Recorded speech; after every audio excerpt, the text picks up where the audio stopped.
Bien. 1, 2, 3. Los contenidos de todos los programas de opinión emitidos en este canal son responsabilidad de las personas que los expresan. Por lo tanto, no comprometen la línea editorial del canal.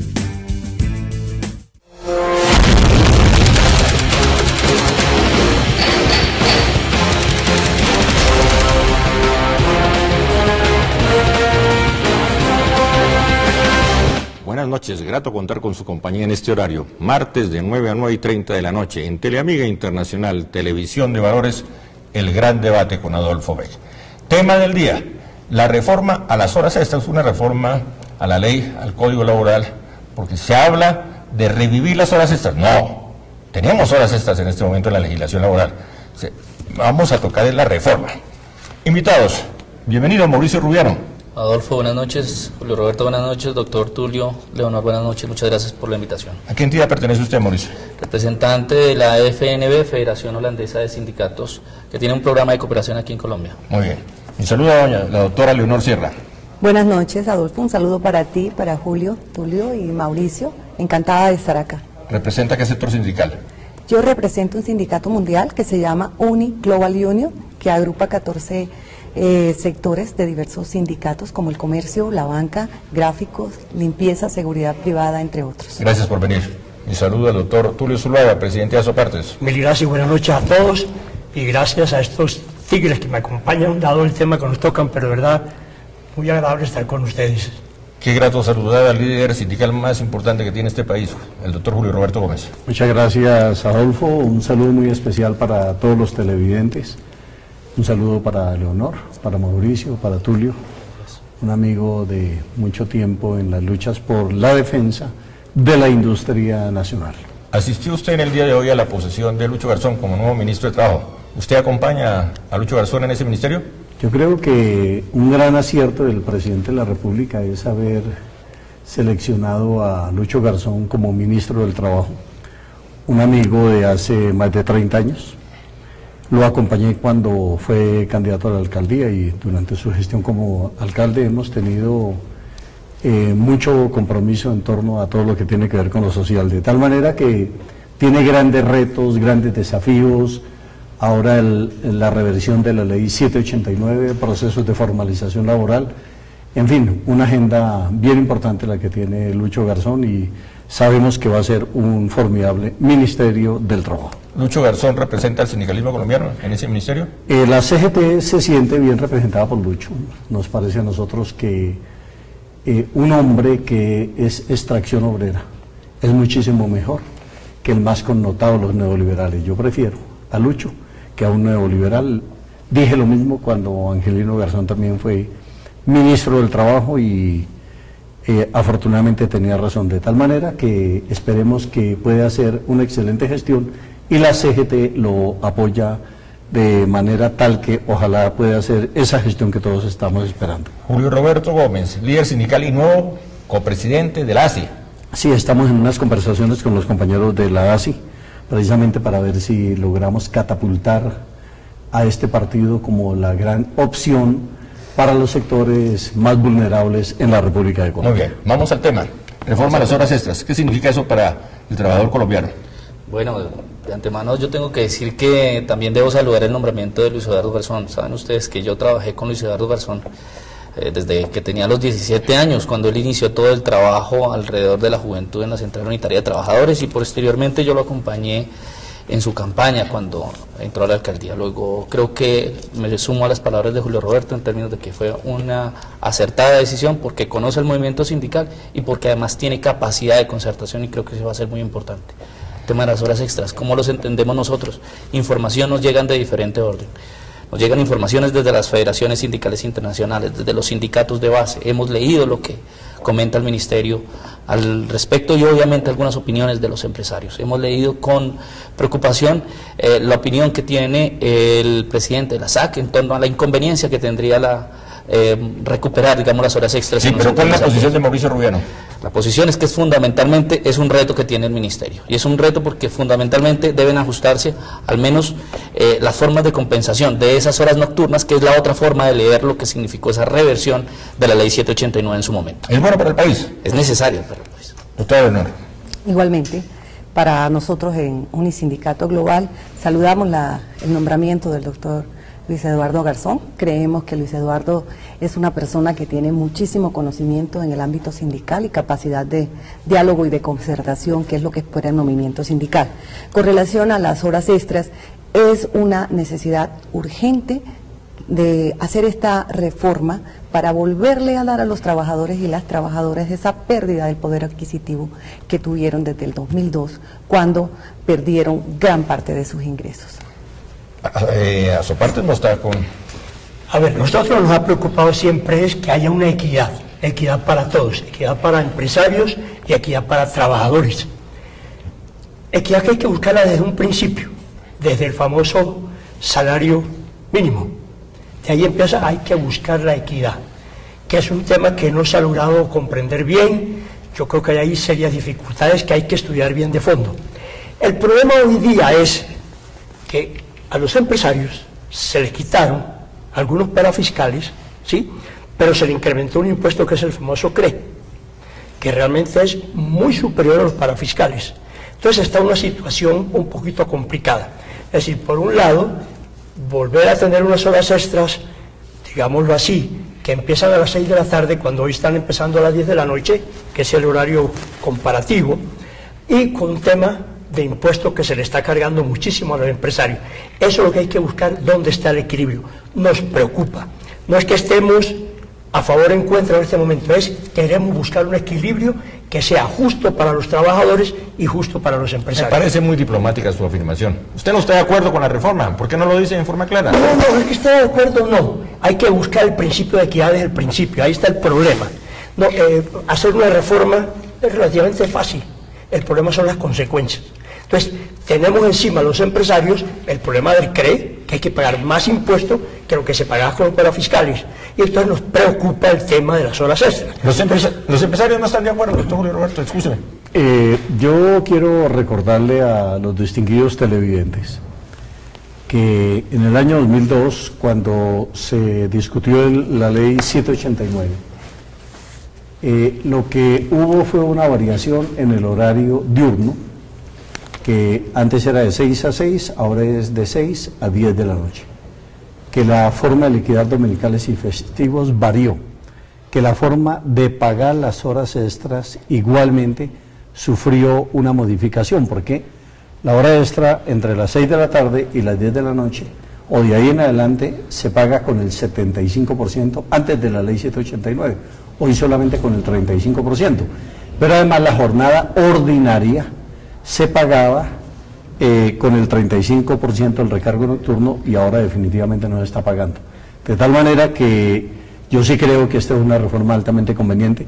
Recordemos lo que ha dicho el Nobel de Economía Joseph Stiglitz: en aquellos países donde se fueron desmontando los derechos de los trabajadores, países desarrollados, fue donde vinieron las peores crisis. Luego, no es cierto que a una mejor remuneración o a unas mejores prestaciones sociales un mejor marco de la economía, es todo lo contrario. En la medida en que la gente tiene capacidad de compra, en la medida en que la gente tiene capacidad de consumo, en esa misma medida se redinamiza la economía colombiana. De tal manera que, además, recordemos, usted recuerda, Tulio, lo que se dijo en el año 2002, que si la tasa de desempleo llegaba a un solo dígito, se hacía automáticamente la reversión de esta ley. Según el doctor Santos, ya estamos en un solo dígito y aspiran a llegar al 7% próximamente al año 2018, de tal manera que no hay razón para seguir manteniendo una legislación que va en contra de los derechos de los trabajadores. Sobre eso la opinión pública merece una aclaración. Eso de que ha bajado el desempleo hay que colocarlo entre comillas. Así es. Tenemos el más subempleo, más informalidad, y como el DANE no registra a la persona que tiene un puesto de dulces en la esquina, como el DANE no registra como desempleado a la persona que dejó de solicitar empleo, entonces es una cifra que está maquillada, que no es real. Probablemente la tasa de informalidad va en crecimiento, colateralmente desciende la tasa de desempleo en la estadística oficial, pero aumenta la tasa de informalidad. Tenemos una tasa de informalidad que llega casi al 60%. Una tasa de desempleo que según el gobierno está en el 9.3, 9.4, y lo que quiere decir que con empleo formal estaríamos algo así como 7,5 millones de trabajadores. Algo más, la gran excusa para la reforma laboral que le quitó las horas extras a los colombianos era esa, la de crear más empleo, la de generar más empleo. Y eso no se vio desde ese punto de vista. Ese era el pretexto. Ese era el pretexto. Y eso no se ve. Claro, eran dos perspectivas, ¿no? El otro pretexto era bajar los parafiscales o eliminar parte de los parafiscales, ¿no? O sea, bienestar y SENA, ¿sí? Para buscar más empleo. Pero no se puede lograr si vuelve y se cobra eso en nuevos impuestos. El CRE es un impuesto mucho más alto, casi el doble o el triple de lo que estaba cobrando para los parafiscales. Entonces hay una situación que yo hablo de equidad. O sea, hay que buscar esa equidad. Lógicamente, estamos de acuerdo con Julio Roberto que esa fue la promesa del presidente. Se bajaba la tasa de empleo, ¿sí? Se mejoraba esa situación para volver a dar un mejor servicio prestacional a los trabajadores, que en el fondo estamos de acuerdo. Lo que pasa es que buscamos esa equidad. Si por un lado le quitan al empresario los parafiscales, pero se lo cobran doble o triplemente en unos impuestos, empieza a haber una situación de desequilibrio, que es lo que yo busco, que hay que buscar un equilibrio. Doctor Tulio-Zulá, entonces, ¿cuál es la aspiración de los empresarios? Que nos quitan el CRE. ¿Acepta la reforma? Si nos quitan el CRE. ¿Y si no? Esta es la parte difícil. ¿En qué radica la dificultad? No nos parecería. Así de simple. Así de simple. ¿Y usted cree que con eso basta para detener la reforma? No. Lo que pasa es que el gobierno tiene un taco de dinamita en el bolsillo. Si llega a desmontar el CRE, ¿con qué va a financiar al SENA y al Instituto Colombiano de Bienestar Familiar? Entonces, el gobierno está en dificultades porque definitivamente se pone a prometer el oro y el moro. Y además no solamente fue la parafiscalidad lo que les quitó, sino además el aporte del 8% en salud a los empresarios, pero sobre todo a los grandes empresarios. A los pequeños los dejó clavados. Bien. Correcto. Y también hay una parte importante que no se ha mencionado, y es que el tema de los impuestos, la reforma tributaria, afecta también a las multinacionales, porque ellas sí son las que tienen exenciones tributarias. Y cuando no hay esos recursos, entonces sí se aumenta el impuesto vía salario o vía empresario. Eso también hay que mirarlo. Pero de verdad, cuando se hizo la ley, en la exposición de motivos se dijo que era para aumentar el empleo, y todavía eso no se ha demostrado, que abaratando la mano de obra se incremente el empleo. Eso no es cierto. Si eso se quedó con un presupuesto sin respuesta. Es que vea, tanto ha afectado eso a los parafiscales, que el SENA para este año debería tener unos recursos para una serie de capacitaciones, y no los tuvo, ¿sí? Porque no había parafiscales. Entonces, fíjese que esto es un tema muy complejo. Por eso yo hablo de un sano equilibrio de justicia para los trabajadores, estamos de acuerdo, y lógico, entre la gente tenga más poder adquisitivo, más consume y más se mueve la economía.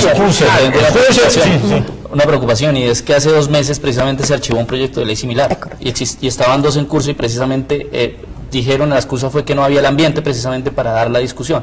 El ambiente significaba que tantos apoyos habían en torno a esta iniciativa, porque ahora sí, digamos, ahí está el desafío que tiene para el doctor Roberto Gómez. No, es que lo que pasa es que el gobierno, durante su campaña electoral, en la operación captura de votos, no la voy a utilizar ningún término peyorativo, le prometió a todo el mundo de todo, entre ellos a un sector del sindicalismo.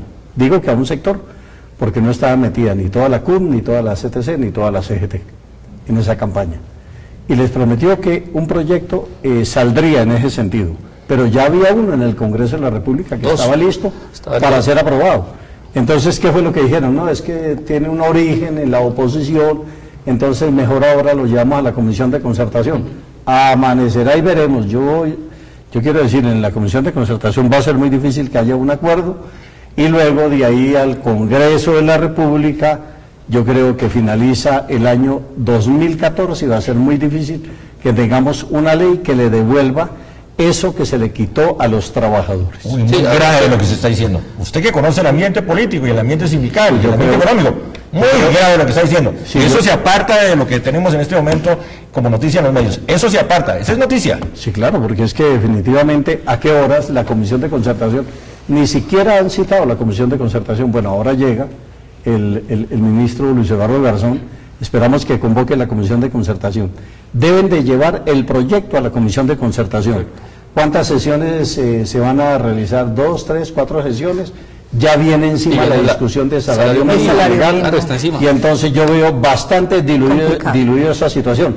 Promesas de cumbiambera, dicen por ahí. No me diga, me quitó usted el aire, me bajó el optimismo, Entonces, eso es una golosina para los trabajadores. No, pero es que además yo lo quiero decir con una enorme franqueza. El día de la posesión del señor presidente de la República saludó a todo el mundo, menos al movimiento sindical. Ni siquiera, no existimos para él, ni siquiera el movimiento sindical. Yo fui a la posesión por disciplina, porque como presidente de la CGT tenía que estar presente ahí en la posesión, como corresponde y como indican los cánones de la diplomacia, pero siquiera una mención al movimiento sindical no existimos. No saludó al movimiento sindical, no saludó a su vicepresidente Angelino Garzón. Horrible. Eso fue una falla de padre, señor Vigón. Pero excúseme, Julio Roberto Gómez, no entiendo su posición. Por un lado ve con optimismo la llegada de Lucho Garzón al ministerio. Y por otro lado ve con pesimismo, ve usted la otra cara de la moneda y dice, no, este gobierno en materia laboral no lo veo muy claro. No está claro. Está bien lo de Lucho Garzón, porque qué tal que además de todo lo que ha venido pasando, entonces nos encimaran un ministro neoliberal para que hiciera las reformas, pero al revés. Vamos a un corte, ya regresamos.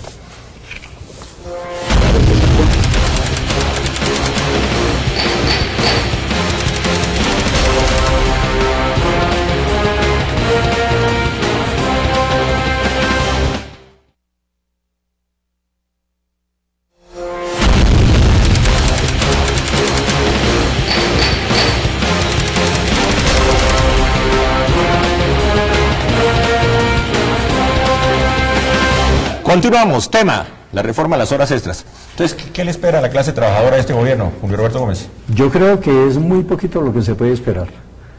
Yo lo que sí creo es que se van a realizar muchas movilizaciones, precisamente en favor de el empleo decente, el trabajo decente para un nivel de vida digno, en contra de la tercerización laboral, movilizaciones por la formalización laboral, porque es que, ¿cuál es la razón de ser?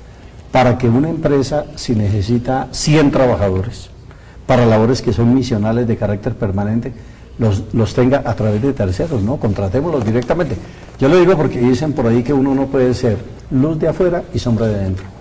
En la CGT y en sus diferentes unidades, absolutamente todos los trabajadores tenemos un contrato de trabajo a término indefinido, incluidos los vigilantes. Y a los vigilantes nuestros les pagamos conforme a lo que estaba establecido antes de la ley 789, porque uno no puede luchar contra una ley y luego que aprueban esa ley, entonces empezar uno a aplicársela a sus propios compañeros. Entonces eso no tiene sentido ni tiene presentación. Yo creo que la situación es muy difícil, va a tocar presionar muy duro, así como lo hacen los gremios, que presionan al gobierno, nos toca a los trabajadores presionar al gobierno para el desarrollo de políticas incluyentes en función de la clase trabajadora, en función de varios millones de gentes en la informalidad y en función de por lo menos 3 millones de trabajadoras y trabajadores que no tienen empleo en Colombia. ¿El gobierno escucha más a los gremios o a los sindicatos? No, escucha mucho más a los gremios, eso es indudable. El hecho concreto es que allí, sobre todo a los grandes conglomerados, los escucha muy bien. Yo no sé si escucha tanto a los autopartistas, a la gente que está en la pequeña y la mediana empresa, que son los grandes generadores de empleo. No hay que olvidar que de la mano de obra ocupada, más del 83-84% es generada por las pequeñas y medianas empresas, de tal manera que el gobierno debería escuchar mucho más hacia estos sectores. ¿El gobierno escucha a sus partes? Hay una cosa muy clara en esto. Sí, nosotros, el sector nuestro, genera el 6.2% del Producto Interno Bruto. 6.2. 4.300.000 colombianos, ¿sí?, viven del sector nuestro. Es decir, el 9% de la población colombiana y el 23% de la fuente de trabajo. Y a nosotros nos obligan a todo.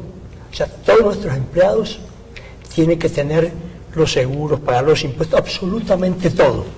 En cambio, los estamentos del Estado, la gran mayoría, tienen contratistas por servicios, es una cosa absurda. O sea, nos obligan a nosotros a esta circunstancia, que está bien y la aceptamos, me parece muy bueno, y pagamos todo lo de ley. Y en cambio a las entidades del Estado no se les obliga a eso. Allá hay una situación de a los autopartistas, ¿sí? El Estado colombiano, la verdad, nunca nos ha tenido en cuenta, porque para el gobierno, para el Estado colombiano, no para este gobierno ni para el anterior, para el Estado colombiano, la industria, especialmente la industria autopartista, y el comercio nuestro, tenemos que luchar por nosotros mismos. No tenemos beneficio, no lo buscamos tampoco, pero realmente movemos mucho. Después de bebidas y alimentos, es el sector que mueve más la economía y que más da empleo al pueblo colombiano. ¿Pero usted ve con buenos ojos la política laboral del gobierno Santos? La veo preocupante. El poder de convencimiento de Julio Roberto Gómez es alto. Vea la verdad. No, la veo preocupante porque veo muchas razones, pero también tengo claridad en lo que sigo diciendo lo mismo, hay que tener la equidad. Esto del CRE es un absurdo. Vea, para nosotros el CRE, en el fondo, sin quererlo queriendo, o no lo sabemos, pero es casi un estímulo, ¿sí?, a la evasión, porque como es sobre el impuesto, sobre las ventas y después sobre las utilidades, la gente va a evadir y va a buscar argumentos para bajar las utilidades. Muy bien, Mauricio Rubiano. Como 5 puntos básicamente. Por supuesto que es complejo el panorama, pero ahí está el desafío, porque una cosa hubiera sido en un escenario donde quien hubiera sido el presidente hubiera sido Óscar Iván Zuluaga. Evidentemente la reforma laboral, esta 789 se dio en 2002, decía había una perspectiva en términos de cuál era el modelo económico que se quería implementar. Pero lo dice el Roberto Gómez. Pero eso es un desafío desde mi punto de vista, al menos en 5 puntos. Uno, el primero, llamar la atención a su propio gremio, es decir, no es solamente al gobierno nacional, sino a los mismos empresarios. En la última asamblea de la ANDI, donde más se desconoció el aporte que daban los microempresarios a la economía nacional, fue en la misma asamblea de la ANDI. Lean ustedes el discurso que se estableció allí. ¿Es una doble posición de los empresarios? Claro, por supuesto que sí, ahí es necesario recoger el aporte que están dando los pequeños empresarios a la economía y por qué de alguna manera ellos son los más afectados por este tipo de reforma. Y por qué seguramente ahí es necesario que estos empresarios entren en un proceso de concertación que revisen este punto. 5 puntos fundamentales. Inspección laboral. Sí. Tiene el desafío, es decir, ampliar el número de inspectores de trabajo. 2, además porque eso implica un elemento adicional y es mecanismos efectivos de sanción. 2, el tema de derogar el decreto 2798. Tema de las actividades misionales. Es necesario que esto tenga una reconsideración y efectivamente sean sancionadas empresas que utilicen la tercerización. 3, el tema de las garantías sindicales. Por supuesto que la posibilidad de analizar estos 3 temas tiene que ver con ampliar las garantías sindicales para las organizaciones de trabajadores. ¿Cuarta? El tema de la creación de empleo. Por supuesto que sí. ¿Me dice 5? ¿Le falta una? Dije lo del 2002. ¿Cuál sería el escenario? ¿Su respuesta? Sí, claro. No, yo creo que los desafíos son muy grandes para el gobierno, son desafíos igualmente grandes para el movimiento sindical. Y yo lo que sí definitivamente creo es que mientras no se cambie el entorno macroeconómico en que se desenvuelve el país, un país que tiene un modelo económico altamente inconveniente, un país que es rentista, que concentra, que excluye, que no permite la realización de la gente, es muy difícil que salga adelante. Consecuencialmente es necesario una revisión al modelo económico. Vea el tema de los tratados de libre comercio. La Mazda desapareció solo con el anuncio del ingreso del Tratado de Libre Comercio con Corea. Desapareció la Mazda. Entonces para los japoneses es mejor producir los vehículos en México, traerlos a Colombia, aquí simplemente quedarse con una comercializadora. Nosotros dijimos aquí en un programa contigo que el problema per se no es un tratado de libre comercio, sino la no adecuación de la economía colombiana a los tratados de libre comercio. Ahí quedó demostrado. Este país no se preparó, no hizo absolutamente nada para modernizarse, para poder entrar a competir en los conglomerados internacionales y vea el tratado con los Estados Unidos. Ya hay un desequilibrio profundo en la balanza de pagos. Es mucho más lo que estamos importando que lo que estamos exportando. No, y en ese sentido habría que mirar lo que el gobierno se comprometió en Plan de Acción Laboral Obama-Santos, precisamente hablando sobre tratados de libre comercio, que a la fecha todavía eso no se ha cumplido. De hecho, entre los retos que hay ahora, actualmente, es el trabajo decente, porque es que no hay un trabajo realmente que deje de ser precario, que excluya a las mujeres, que excluya a los jóvenes. Necesitamos otra forma de trabajo, un trabajo no informal, un trabajo no tercerizado, porque, como dice Mauricio, ante la falta y ante la ausencia del Estado para lo que es vigilancia y control, los empresarios hacen de las suyas. Al igual que, por ejemplo, si la DIAN, como bien lo anota Tulio, no hay control en ese aspecto. Minuto de cierre, frase final, Mauricio Rubiano. Tenemos un desafío de la agenda económica. La agenda económica no en vano vino 3 aviones desde Japón precisamente, y aquí se le abrió las puertas para hablar de la política económica que se viene a los próximos 4 años. Es decir, los tratados de libre comercio van a determinar la agenda laboral también, y ahí el movimiento sindical debe ser absolutamente activo. Frase final, doña Leonor. Exactamente. Colombia tiene que adecuarse para lo que viene, tiene grandes retos este ministerio, grandes compromisos este gobierno. Nosotros como trabajadores y trabajadoras esperamos que se cumplan realmente en todos los aspectos. Muchas gracias. Doctor Tulio. Un principio de equidad. Hay que buscar la equidad Pero para los trabajadores. se me está confundiendo equidad con diplomacia. Es que no me está confundiendo. Es que me entiende usted que es muy distinto, ¿no? Yo lo tengo claro. Equidad es que hay que sopesar las balanzas, ¿sí? Nosotros creemos que los trabajadores tienen que buscar un mejor futuro de sus ingresos, pero los empresarios tienen que ver esto reflejado en los impuestos. Pero si le quitan beneficios a los empresarios, lamentablemente se le quitan beneficios a los trabajadores. Por eso queremos la equidad, para que realmente haya una verdadera justicia social en ese sentido. Lo acabo de nombrar ministro de Trabajo. Deme una fórmula para lograr esa equidad. Hay que trabajarla. No, yo no soy Lucho Garzón. No, pero usted es Tulio Zuluaga. ¿Recibe el nombramiento por un segundo? No lo acepto ni por medio segundo. Gracias. Julio Roberto Gómez, cierre el programa. Yo creo que el presidente Santos, lo digo con un profundo respeto, duró 4 años en campaña electoral. Que viviendas gratis, que este país iba a salir adelante. 4 años en campaña electoral. Entonces, bueno, ya logró el resultado, es que lo han reelegido. Ahora que se dedique 4 años a gobernar, que se dedique 4 años a la gobernanza y a pagar la enorme deuda social que se tiene para con la inmensa mayoría de la población colombiana. Gracias, doctora Leonor Sierra, por asistir al programa. A usted. Gracias, Mauricio Rubiano. Muchas gracias. Gracias, doctor Tulio Zuluaga. Buenas noches, mil gracias. Con equidad, con equidad y con equilibrio. Gracias, doctor Julio Roberto. Muchas gracias a ti, muchas gracias a los televidentes. Y lo felicito por el nombramiento como presidente de la ASI. Bueno, vamos a hacer lo que se pueda por este país. Gracias por venir. Para todos, feliz noche.